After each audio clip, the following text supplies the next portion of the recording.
سرخط رویدادهاست تقدیم از رادیو آزادی. سلام دوستان عزیز و امیدواریم چند دقیقه خود را به ما میبخشید. امروز 20 اپریل از آن میگوییم که از سال جاری هزاران صاحبکار کار خود را در تاجیکستان بس کردند. وزارت مدافع روسیه از مقامات اوکراین طلب نموده است که به سربازان محاصره شده در ماریوپول دستور تسلیم شدن را دهند و شرکت مسافرکشانی وعده داده است که حرکت اتوبوس‌ها را به قزاقستان و روسیه برقرار می‌کند. مرکز اوباوشناسی برای امروز در تاجیکستان هوای نامساعد را پیشگویی کرده است. کمیته حالتهای فوق‌العاده میگوید در برخی ناحیه‌های توبه جمهوری، کوهدامن ولایت ختلون و کوهستان ولایت سوخت بارشات شدید، رعد و برق و ژوله در نظر است. انتظار می‌رود سطح آب در دریاهای اقصی، قزلسوی جنوبی و وخش بالا برود. به خاطر جلوگیری از حادثه‌های ناخوش از ساکنان دعوت شده است که احتیاطکار باشند و رانندگان بخصوص در عقبه‌ها و راه‌های کوهستان حرکت را در ساعت‌های شبانه محدود نمایند. روز 19 اپریل روسیه حمله‌ها به شرق اوکراین و از جمله قرارگاه مهم نظامیان اوکراینی واقع در مؤسسه کارکرد پولاد آزوفستال شهر ماریوپول را توسعه بخشید. وزارت مدافع روسیه ضرب‌الاجل پخش نموده از مقامات اوکراین طلب کرده است که به سربازان محاصره شده در ماریوپول دستور تسلیم شدن را دهند. به قول روسیه سربازان باید سر ساعت 2 روز 20 اپریل مقاومت را بس کنند. فرماندهان اوکراینی در کارخانه آزوفستال گفتند که سلاح را به زمین نخواهند گذاشت. اشغال ماریوپول امکان می‌دهد که مناطق زیر نظارت جدای خواهان رو به مسکو برای زمینی با نیم جزیره قریم بپیوندند. روسیه در سال 2014 قریم را اشغال نموده است. کشورهای غربی وعده دادند که برای مقاومت با نیروهای تجاوزگر به اوکراین سلاح وزنین فرستاده مسکو را با تحریم‌های نو مواجه خواهند کرد. نام جماعت وروخ شهر اسفاره چند سال است که در رابطه با جنجال‌های مرزی در سرخط خبرهاست. قرقیزستان این جماعت را که 40,000 اهالی دارد جزیره قلمرو یا انکلاو می‌نامد، اما مقامات تاجیکستان این را رد می‌کنند.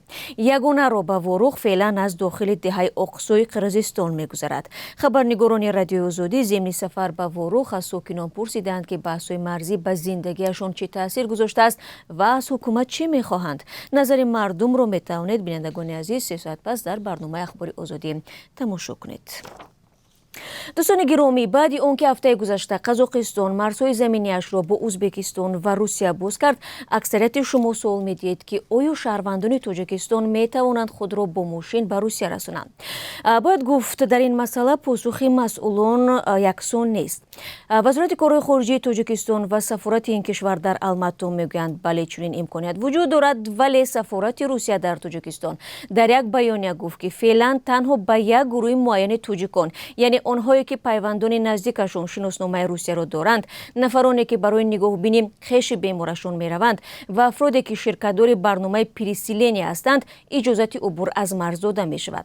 به زادگان دیگر تاجیکستان هنوز سفر طریق راه زمینی به روسیه اجازه نیست. در عین زمان برخی شرکت‌های مسافرکشانی میگویند تصمیم دارند به زودی خطرهای اتوبوس‌ها را از تاجیکستان به قزاقستان و روسیه برقرار کنند. نرخ سفر از دوشنبه به مسکو 11,000 روبل گفته می شود. بینندگان عزیز، اگر حرکت اتوبوس به راه مانده شود ما حتما شما را آگاه میکنیم. بنا به اطلاع کمیته امور در 3 ماه اول سال جاری در تاجیکستان زیاده از 7,000 صاحبکاران انفرادی فعالیتشان را با سبب‌های گوناگون قطع کردند. صاحبکاران پیوسته از سنجش‌های به تکرار نهادهای دولتی و گرانی انداز ناراضگی می‌کنند. سال گذشته در پی بحث و بررسی‌های زیاد قانون انداز را در تاجیکستان نو کردند. به اطلاع رسمی آن به صاحبکاران و سرمایه‌گذاران سبکی‌های زیاد داده است، ولی شکایت از مانع‌ها در پیش بردن تجارت در کشور همانا کم نشده است. ماه مارت امسال رئیس جمهوری تاجیکستان فرمان داد که صاحبکاران تا 1 ینوری سال آینده از همان نوع سنجش‌ها آزاد باشند. تاجران میگویند موراتوریاهای گذشته به وضع اقتصادی تاثیر زیاد نداشتند چون رعایت و نظارت نمی‌شدند. مقامات این دفعه نظارت را به دوش داستانی کل گذاشتند. مرزبانان پولشا و یولایستان روز 17 اپریل از تلاش عبور غیرقانونی سرحد از جانب یک گروه مهاجران پیشگیری کردند. بنا به اطلاع خدمات مرزبانی 42 نفر که در بینشان شهروندان تاجیکستان و کوبا بودند می‌خواستند از بلاروس به پولشا وارد شوند. مرزبانان لایستان 5 نفر را برای کمک به مهاجران غیرقانونی دستگیر کردند. اینها 2 شهروند هندوستان، تاجیکستان، بلاروس و اوکراین می‌باشند. پولشا یکی از مسیرهای اساسی است که پناهجویان تاجیک توسط آن وارد قلمرو اتحادیه اروپا میشوند. مقامات این کشور هشدار داده بودند که خارجیان برای کمک به انتقال موجان غیرقانونی دستگیر شده را به کشورهای زادگاهشان اخراج خواهند کرد. دوستان عزیز، فرصت است که برایتان عاید قرب اسعار خارجی در تاجیکستان اطلاع بدیم. امروز نیز در قرب روبل روسی تغییرات به مشاهده نمی رسد.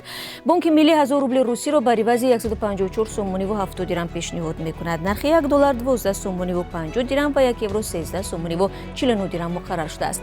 بینندگان عزیز، من نشر نوبتی سرخط رویداد را به پایان میبرم. همکارانم ساعت 16 با وقت دوشنبه و 14 با وقت مسکو اخبار آزادی را تقدیمتان میکنند.